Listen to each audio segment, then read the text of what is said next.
Hey there, you guys. So, this is Nikita's first session. In the first session, I always do a combination of assessments and just basic drills to get a gauge on how your dog learns, as well as what boundaries she knows. And she did very well. So, I always have them on just a basic slip lead. And with her, I started with the doorway.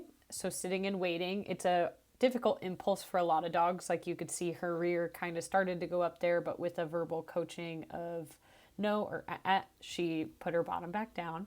And then once the door is open, then I call the dog to me instead of going to the door. Some dogs will go straight to the doorway once it's open instead of coming to me, but she did awesome.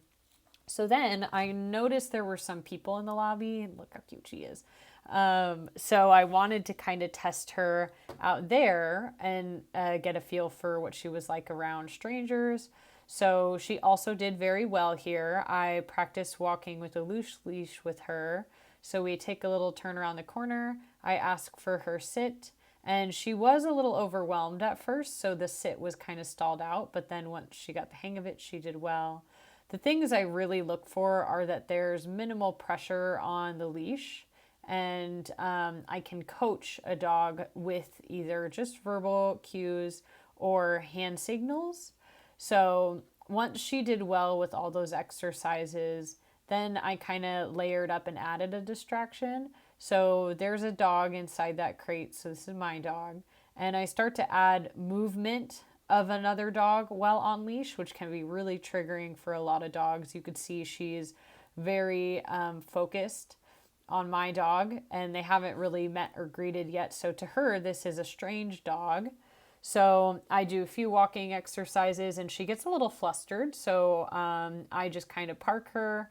I get my dog moving and just kind of move her through the process. What I notice about Nakita is when she becomes disengaged, she doesn't like fly off the handle or anything. She just is very curious and she moves pretty slow. So here I was testing an impulse of a strange dog walking behind her and pretty much over her tail while doing a sitting and waiting at a doorway, which is a very complex behavior, but because the movement she seemed to be getting a little unraveled by, I decided to try her in a sit and a stay with the distractions. So then we changed environments. So still with my dog, who she then kind of became familiar with, just kind of moving around, but I moved her into that large area of the facility. And here we had a little surprise that came through the door, and this is where you could see my dog.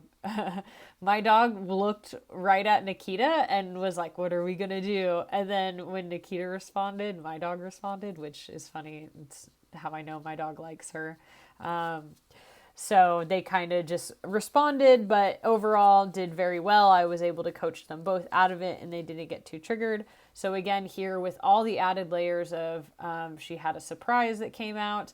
My dog is also there, who is still just fairly new to her, and the sounds of the other dogs barking. We are working on just basic loose leash communication and guidance. So there's that nice hang in the leash. There's people walking by, and I'll coach her to come this way or that way. And when she does and moves with me, I'll reward her. So it's a lot of rewarding in our first basic sessions until we have some understanding and communication. And here's where I just got that photo for you guys because they were just being super cute.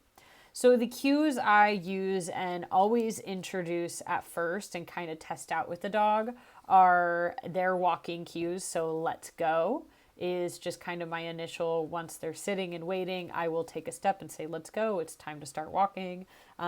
If they go to pull on the leash, I introduce a boundary cue, which is for me, it comes naturally to be like, eh, eh. Some people it's no, or whatever comes naturally is just a good thing, because the idea is to be able to communicate with your dog verbally and with hand signals, and we have the leash there just kind of as insurance and not as a navigation. I do use it a lot in the first initial sessions to just help the dog understand the boundaries. So if I give a at cue and she continues to pull, I will give a quick pop on the leash, and that sends a stronger signal to the dog to check in. But she overall did beautifully.